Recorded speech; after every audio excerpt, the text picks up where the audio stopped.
นาคากุชินารายคือถิ่นอาศัยผู้ไทยพะเลอมองอ่างเหลืองสิวเห็นเจ้าคนหนุ่มคนสาวเคียงคู่เสมอยามแลงแสงเรือสาดส่องหลากสี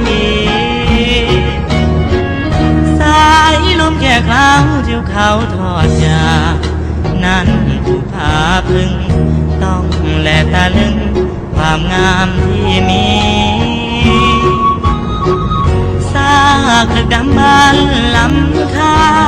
ปลาเป็นหินรักษาให้ดีโอ้คงเต็มที่ทักโฮมสเตย์ผ้ามัดมีสีแดงนั้นทอมือแต่งได้สวยดังเบาสาวผู้ไทยเจ้าใส่แล้วงามเท่พระพุทธสิมามิ่งมงคลท่านช่วยดลศรัทธาอีกเดชอิทธานนท์เทให้เด่นให้ทำเสียงแค้นบอกสาวถึงคราวต้องจากอาบเอามันยืนห่างกันสุดคืนฝากใจไปนำคนเมืองบัวขาวคอยท่าเจ้าอย่าลืมง่ายหักและถ้อยคำอยากให้จดจำกุชินาราย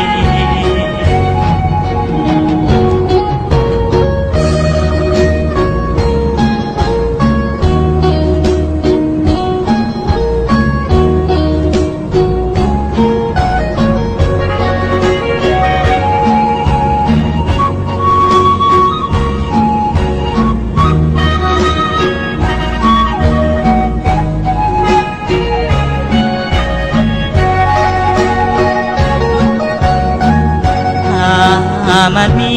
สีแดงนั้นทอมือแต่งได้สวยดังเบาสาวไทยเจ้าใส่แล้วงามเท่พระพุทธสิมามิ่งมงคลท่านช่วยดลศรัทธาอีกเดชอิทธานนท์เทให้เด่นให้ท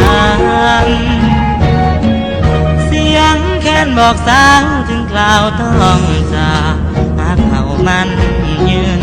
ห่างกันสุดคืนฝากใจไปนำคนเมืองบัวขาวคอยท่า